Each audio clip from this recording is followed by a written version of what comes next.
चांदी जैसा रंग है तेरा, सोने जैसे बाल, एक तू ही धनवान है गोरी, बाकी सब कंगाल। इतना टूटा हूँ कि छूने से बिखर जाऊंगा।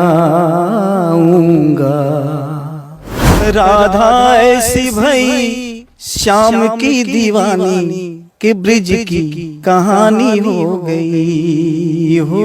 इस वक्त मैं मिथिला क्षेत्र में हूँ, सीतामढ़ी में हूँ। हमारे साथ राजनारायण यादव जी है। जब आप इनकी गला की आवाज को सुनेंगे तो आपको लगेगा कि अनूप जलोटा जी खुद गा रहे हैं। मेरी बातों पर आपको यकीन नहीं होगा तो आप खुद ही देखिए। कोई भजन हो जाए। जी सर। राधा ऐसी भई श्याम की दीवानी, राधा ऐसी भई श्याम की दीवानी कि ब्रिज की कहानी हो गई हो, कि ब्रिज की कहानी हो गई। एक भोली भाली गांव की गवारन। आपका इतना अच्छा आवाज है फिर भी आप उस मुकाम पे नहीं है। क्यों? क्योंकि आजकल तो भोजपुरी के गायक, बहुत सारे हिंदी गायक भी कंट्रोवर्सी करके बहुत अच्छा कर रहे हैं। जिनके पास में कोई गला नहीं है वो भी कंट्रोवर्सी करके कुछ अच्छा कर रहे हैं। आपके पास तो साक्षात सरस्वती जी विराजमान है। ऐसा क्या हुआ था, क्या कहानी थी कि आप छिपे? मेरी कहानी थी सर कि मैं एक तो देहात में रहता था। ऐसी सोसाइटी, ऐसा सर्किल मुझे नहीं मिला। आर्थिक परेशानियां से मैं जूझता रहा। कोई मुझे आगे ले जाने वाले नहीं मिले और मैंने उतनी कोशिश भी नहीं की सर। कभी ट्रॉली वगैरह पर गाना गाया? ट्रॉली पर तो मैं बहुत गाया हूँ सर, हिंदी गीत, गजल, भजन। अब चूंकि अब तो आपका उम्र कितना होगा लगभग? मेरी उम्र दरअसल 51-52 साल है सर।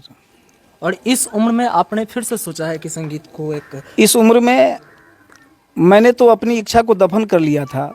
जो मेरे बच्चे हैं, सुनील कुमार, सुशील कुमार, राकेश कुमार, सोनू कुमार, सानू कुमार, इस सब की इच्छा हुई कि पापा जी आप बहुत अच्छे गाते हैं, आपको यदि कोई ऐसी मीडिया हो जो कहीं आपको इनके से हाईलाइटेड कर दें तो इसलिए पहल कीजिए। और सब की सहभागिता इसमें रही है। हमारे बच्चे ही हैं हमको टोन अप करने वाले, हमको आगे ले जाने वाले।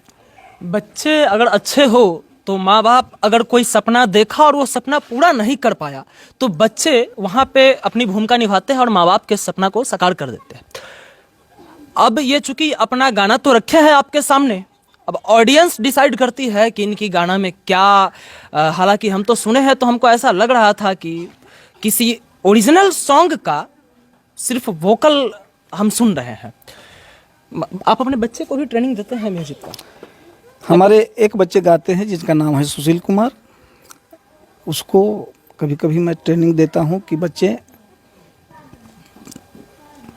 इस तरह से गाओ। आवाज़ इसकी भी ऑडियंस लोग सुनेंगे तो समझेंगे।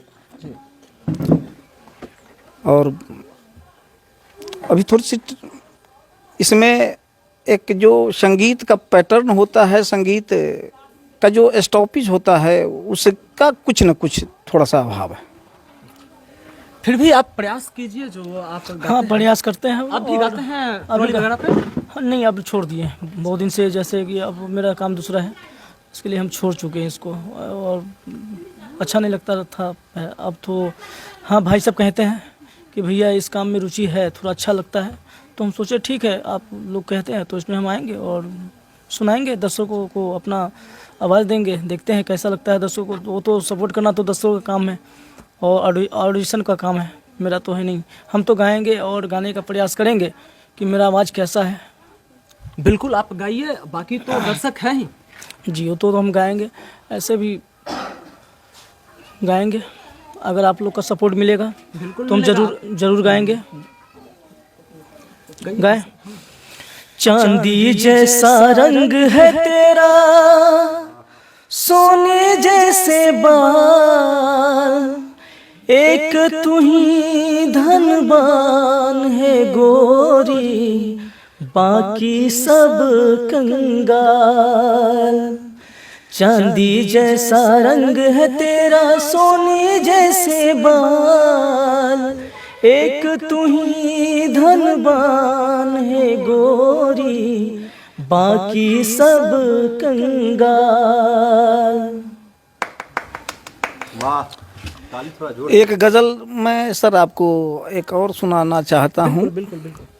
चूँकि मैं टूट गया हूँ, मैं आशा से निराशा की तरफ चला गया था।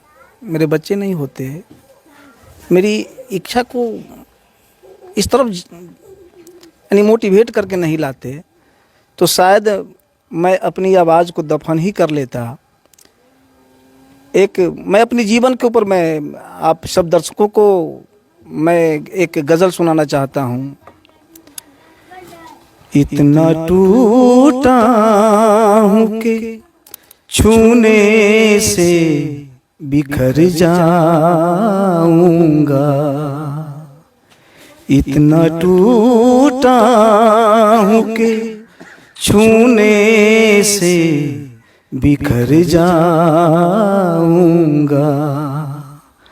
अब अगर और दुआ दोगे तो मर जाऊंगा, इतना टूटा हूँ कि छूने से बिखर जाऊंगा।